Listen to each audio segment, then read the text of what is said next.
আসসালামু আলাইকুম।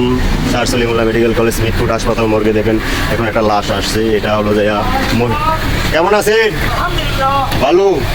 আজকে লাশ কয়টা? দুইটা। এটা কি মহিলা না?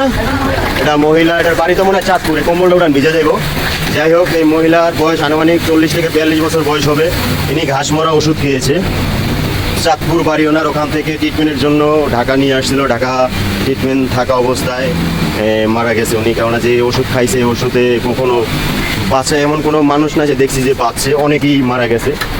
তাই উনিও মারা গেছে। তাই ওনার বডিটা পোস্টমর্টমের জন্য মর্গে নিয়ে যাওয়া হচ্ছে। সবাইকে একটা কথা বলি, এই ধরনের কাজ কেউ করে না। এটা কাজটা ভালো না।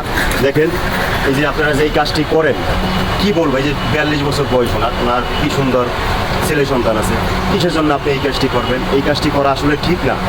তবু এই কাজ থেকে বিরত একটা লোকই পারবে, সে একমাত্র উপর আল্লাহ। উপর আল্লাহ ছাড়াও এই কাজ থেকে কেউ বিরত রাখা যাবে না।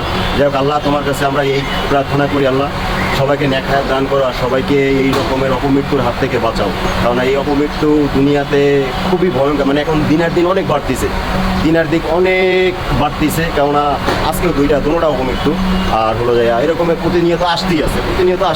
নিয়ে আসছে চাঁদপুর থেকে। ওনার বাড়ি চাঁদপুর। ঢাকা আসছে উন্নত ট্রিটমেন্টের জন্য। এখন ট্রিটমেন্ট করার জন্য অনেক হাসপাতালে গেছিল, কিন্তু ওনার অবস্থা শেষ। কেননা চাঁদপুর থেকে আসতে আসতে ঘাস মরা ওষুধ যেটা খেয়েছে, এই জিনিসটা খাইলে সহজে মানুষ বাঁচে না, বেশিরভাগ মানুষই মারা যায়।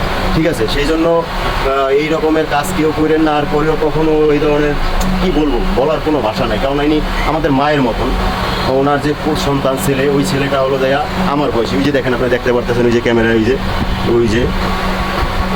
ওই যে আপনার খয়রি কালার মোবাইল হাতে টিপতেছে, উনি হলো যে তার সন্তান।